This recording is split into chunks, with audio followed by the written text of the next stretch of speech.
दोस्तों कैसे हैं आप लोग। उम्मीद करता हूं कि बेहतर होंगे। और आइए स्टार्ट करते हैं आज की इंपॉर्टेंट बात। आज इंपॉर्टेंट क्वेश्चन की सीरीज में हम हिस्ट्री की बात करेंगे। और हिस्ट्री कहाँ पे मिलेगा? प्रीलिम्स यूनिट 2 में मिलेगा और मेंस जीएस पेपर 1 पार्ट 1 के अंदर मिलेगा। बहुत इंपॉर्टेंट सेगमेंट है हमारी तैयारी का और सबसे बड़ा सेगमेंट है। आइए शुरू करते हैं आज का लेक्चर। वह पुरातात्विक स्थल जहां मानव के साथ कुत्ते को दफनाया जाने का साक्ष्य मिला है।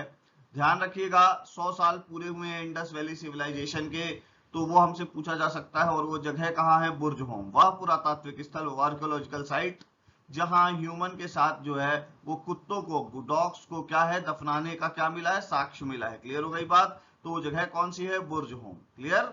आइए अगली बात करते हैं। वह ब्रिटिश सेनाधिकारी जिसे भारतीय पुरातत्व का जनक कहा जाता है, मतलब क्या है? इंडियन आर्कियोलॉजिकल का फादर कहा जाता है, फादर ऑफ इंडियन आर्कियोलॉजिकल्स। ध्यान रखिएगा उसका नाम है अलेक्जेंडर कनिंघम। ठीक है। कनिंघम को क्यों कहा जाता है? क्योंकि कनिंघम ने बहुत प्रोमिनेंट जगह की खोज करी और भारत के पुरातत्व क्षेत्र में बहुत बड़ा योगदान दिया है। पुरातात्विक डेवलपमेंट के लिए बहुत बड़ा योगदान दिया है अलेक्जेंडर कनिंघम ने। वह वेद जिसमें आयुर्वेद अर्थात जीवन के विज्ञान का सर्वप्रथम उल्लेख मिलता है। तो आयुर्वेद की बात अगर हम करें और जीवन के विज्ञान का सर्वप्रथम उल्लेख हमें मिलता है अथर्ववेद में। कहा मिलता है? अथर्ववेद में। और ये चौथा वेद है, ये भी ध्यान रखिएगा। वह उपनिषद जिसका सब शाब्दिक अर्थ सफेद घोड़े द्वारा ढोया गया। ध्यान रखिएगा वह उपनिषद जिसका शाब्दिक अर्थ है सफेद घोड़े द्वारा ढोया गया, वो कौन सा है? श्वेताश्वतर। श्वेताश्वतर उपनिषद। श्वेताश्वतर उपनिषद का मतलब है सफेद घोड़े द्वारा ढोया गया। ये इंपॉर्टेंट बात है, ध्यान रखिएगा। उपनिषद से एक न एक क्वेश्चन मारता ही मारता है। गौतम बुद्ध द्वारा अपने धर्म में दीक्षित किए जाने वाला अंतिम व्यक्ति कौन है? ये क्वेश्चन पूछने की संभावना 99% है। सुबुद्ध। सुबुद्ध। ध्यान रखिएगा सुबुद्ध को गौतम बुद्ध ने अपने धर्म में, बौद्ध धर्म में दीक्षित करने वाला अंतिम व्यक्ति है। उसके बाद गौतम बुद्ध जी अपनी समाधि में लीन हो गए थे। भगवान बुद्ध के महापरिनिर्वाण के बाद पहली बौद्ध सांगीति कहाँ हुई थी? तो भैया महापरिनिर्वाण में कब चले गए?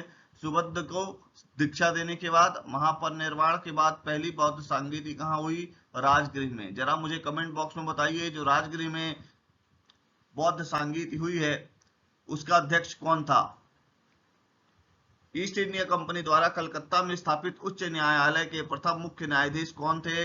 एलिजा इप्पे। 1973 के एक्ट के अकॉर्डिंग 1974 में कलकत्ता में, ध्यान रखिएगा, क्या हुआ? यहाँ उच्च लिखा है, बेसिकली उसको तो उच्चतम न्यायालय कहते हैं। उच्चतम न्यायालय की स्थापना हुई थी और एलिजा हिप्पे इसके क्या थे? ध्यान रखिएगा, न्यायाधीश। क्लियर। आइए अगली बात करते हैं। भारतीय कला में बुद्ध के जीवन की वह घटना जिसका चित्रण मृग सहित चक्र द्वारा हुआ है, वो उसको हम क्या कहेंगे? ध्यान रखिएगा इंडियन कल्चर के अंदर बुद्ध के जीवन की घटना है ना, जिसका चित्रण मृग सहित चक्र द्वारा किया गया है, उसे हम क्या कहते हैं? धर्म चक्र प्रवर्तन, मतलब प्रथम उपदेश। धर्म चक्र प्रवर्तन की बात की जाएगी जब मृग का मतलब होता है हिरण, ठीक है, डियर, और डियर के साथ चक्र अगर है तो उसे हम क्या कहेंगे? धर्म चक्र प्रवर्तन प्रथम उपदेश कहा जाएगा उसे। क्लियर। वह अभिलेख जिससे यह प्रमाणित होता है कि चंद्रगुप्त मौर्य का प्रभाव पश्चिमी भारत पर था। ये इंपॉर्टेंट है। चंद्रगुप्त मौर्य का इंपैक्ट जो है वेस्टर्न इंडिया के अंदर था। ये कौन सा सेगमेंट है? तो रुद्रदामन का जूनागढ़ अभिलेख। रुद्रदामन का जूनागढ़ अभिलेख। क्लियर। वैनसांग की भारत यात्रा के समय सूती कपड़ों के उत्पादन के लिए सबसे प्रसिद्ध नगर कौन सा था? ये ऐसे क्वेश्चंस पर आप कभी ध्यान नहीं दे पाते हैं। वैनसांग की यात्रा के समय भारत यात्रा के समय सूती कपड़े के उत्पादन का सबसे प्रसिद्ध नगर कौन सा था? मथुरा था। और आपको पता होगा वैनसांग ने ही क्या कहा था? वैनसांग बहुत इंपॉर्टेंट और प्रोमिनेंट थे और वो किसके समय आए थे? हर्ष के समय आए थे। जरा मुझे उनकी रचना बताइएगा कमेंट बॉक्स के अंदर। दिल्ली सल्तनत का सर्वाधिक विद्वान शासक जो खगोल शास्त्र, गणित एवं आयुर्विज्ञान सहित अनेक विधाओं में माहिर था। मतलब दिल्ली सल्तनत का वह किंग या वह रूलर जिसने सबसे ज्यादा क्या था? विद्वान था, वाइस था। खगोल शास्त्र में क्या रखता था? अध्ययन रखता था। मतलब क्या है भैया? इसको क्या था, एस्ट्रोनॉमी के बारे में बहुत ज्यादा जानता था, मैथमेटिशियन था और आयुर्विज्ञान के बारे में भी जानता था।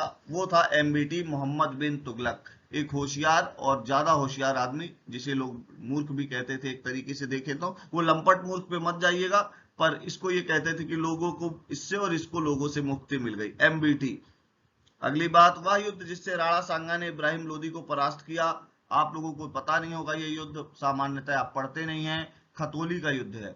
और खतौली का युद्ध कब हुआ, जरा कमेंट बॉक्स में बताइएगा। राणा सांगा ने इब्राहिम लोदी को हराया था, और बहुत सारे लोग बोलते हैं कि राणा सांगा ने ही बाबर को बुलाया था भारत के अंदर इब्राहिम लोदी को हराने के लिए। खैर जो भी जैसा बोलता है, अपने को तो ये पता रखना है कि राणा सांगा ने इब्राहिम लोदी को कब परास्त किया, तो खतौली के युद्ध में। और खतौली का युद्ध कब हुआ ये आप मुझे कमेंट बॉक्स के अंदर बताएंगे।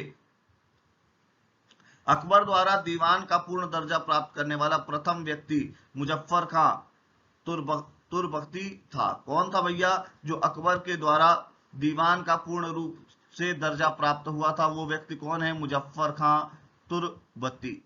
क्लियर, मुजफ्फर खां तुर्बती। क्लियर। आइए अगली बात करते हैं। वह मुगल बादशाह जिसने तंबाकू के प्रयोग को निषेध लगाया, मतलब तंबाकू का प्रयोग नहीं होना चाहिए, तो जहांगीर ने कहा कि तंबाकू का प्रयोग नहीं होना चाहिए। बहुत इंपॉर्टेंट बात है। अगली बात यह है कि ईरा इंस्टीट्यूट के ऐप पे स्पर्धा नाम की टेस्ट सीरीज है, आप उसको ज्वाइन करें और ईरा इंस्टीट्यूट का ऐप डाउनलोड करें, और ईरा इंस्टीट्यूट के ऐप में ही आपको करंट अफेयर और स्पोर्ट्स की क्लासेस मिल जाएंगी, आप उससे जुड़ें। वह वायसराय जिसकी हत्या अंडमान निकोबार द्वीप समूह में एक दंडित अपराधी द्वारा कर दी गई, तो ध्यान रखिएगा, बहुत इंपॉर्टेंट है। अंडमान निकोबार द्वीप समूह में कौन गया मरा, ध्यान रखिएगा, लॉर्ड मेयो। ठीक है, वायसराय जिसकी हत्या अंडमान निकोबार द्वीप समूह में हुई है और एक दंडित अपराधी द्वारा कर दी गई, तो किसकी हुई है, लॉर्ड मेयो की, ध्यान रखिएगा। आइए अगली बात करते हैं। वह आधुनिक इतिहासकार जिसने 1857 को स्वतंत्रता की पहली लड़ाई कहा, तो बीडी सावरकर साहब हैं। 1857 के रिवॉल्ट को वो बोलते हैं स्वतंत्रता संग्राम की पहली लड़ाई, है ना। आधुनिक भारतीय इतिहास में 1857 का बहुत प्रोमिनेंट रोल है। अगली बात है, नील कृषकों की दुर्दशा पर लिखी गई पुस्तक नील दर्पण के लेखक कौन है, दीन बंधु। और पिछले सेगमेंट में मैंने आपको बताया था दीन बंधु किसे कहा जाता है, मिसलेनियस वाले वीडियो में। क्लियर। आइए अगली बात करते हैं। वारेन हेस्टिंग के समय वह अंग्रेज न्यायाधीश जिसने कालिदास की प्रसिद्ध रचना अभिज्ञान शकुंतलम का पहली बार अंग्रेजी में अनुवाद किया, तो वो है सर विलियम जोन्स। कौन है, सर विलियम जोन्स। और किसके समय किया उन्होंने, वारेन हेस्टिंग्स के समय किया। ये भी पूछा जा सकता है, जब सर विलियम जोन्स अभिज्ञान शकुंतलम का संस्कृत में अंग्रेजी में अनुवाद कर रहे थे, तो उस समय वायसराय कौन था, तो वारेन हेस्टिंग्स थे। अभिज्ञान शकुंतलम के बारे में तो यहाँ पे लिखा है, जरा मुझे बताइए गीता का इंग्लिश में ट्रांसलेशन किसने किया है। ये भी ध्यान रखिएगा अभिज्ञान शकुंतलम के साथ कि फर्स्ट ड्रामा था हमारे हिंदी का पहला ड्रामा जिसे इंग्लिश में ट्रांसलेट किया गया है। भारत के उपनिवेशिक काल में अधोमुखी निस्यंदन सिद्धांत का संबंध किस क्षेत्र से है, मतलब टपकन का सिद्धांत किस क्षेत्र से है, तो ध्यान रखिएगा, मतलब क्या है, ऊपर वाले लोगों को पढ़ाओ ज्ञान नीचे पहुंचता जाएगा। ठीक है, अगर हम इसे सीधे शब्दों में कहें तो टॉप टू डाउन अप्रोच थी ये, और टॉप टू डाउन अप्रोच सबसे पहले ये लोग कहां पे ले आए, एजुकेशन सेगमेंट के अंदर लाए, शिक्षा के अंदर लाए। क्लियर। आइए अगली बात करते हैं। ईरा इंस्टीट्यूट का ऐप जरूर डाउनलोड कर ले।